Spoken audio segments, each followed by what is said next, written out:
পেঁয়াজটাকে একটু ভেজে নিয়েছি, অল্প জল দিয়ে দিলাম, গোলমরিচের গুঁড়ো, লবণ দিয়ে দিলাম, আদা রসুন বাটা আছে, গরম মশলার গুঁড়ো, আলুগুলো দিয়ে দিলাম,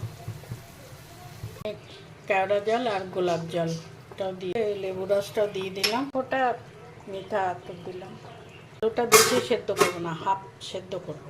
আলুটাকে পুরো সেদ্ধ করবো না, হাফ সেদ্ধ করবো। ওই জন্য হাফ সেদ্ধ হয়ে গেছে, তুলে নিচ্ছি। এটা পেঁয়াজ দিয়ে দিচ্ছি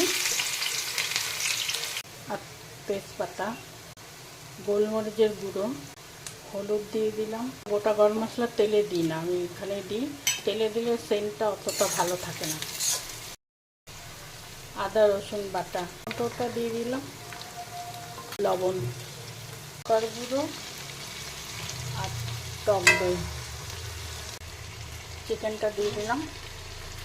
যে আলু সেদ্ধ করার সময় যে জলটা ছিল সেই জলটাকে একটু কমিয়ে দেবো। আর এখানে আমি পুরো মাংসটা সেদ্ধ করব না, হাফ সেদ্ধ করব।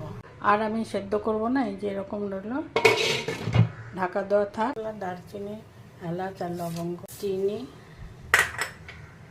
নুন, গোটা গোলমরিচ, তেজপাতা দিয়ে দিলাম। আমি চালটা পুরো ফোটাবো না, আদা সেদ্ধ করবো। ভাতটা হয়ে গেছে, আমি আর ফোটাবো না, গ্যাসটা অফ করে দিচ্ছি। এটা দিয়ে দিলাম। মাংসগুলো আমি এক এক করে সাজিয়ে দেবো। আলুগুলো দিয়ে দিলাম, ভাতটা ছড়িয়ে দিই, উপর থেকে তেলটা নেব।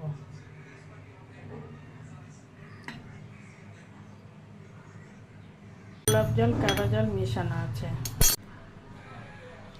যেহেতু ভাতে নুন দিয়েছি, নুন আর চিনি, তাই অল্প একটু নুন দিলাম, সামান্য একটু চিনি দিলাম। পেঁয়াজটা যে ভেজে রেখেছিলাম সেটা এখন দিয়ে দেবো। ভাজা পেঁয়াজগুলো ছড়িয়ে দিচ্ছে, দিয়ে দিলাম।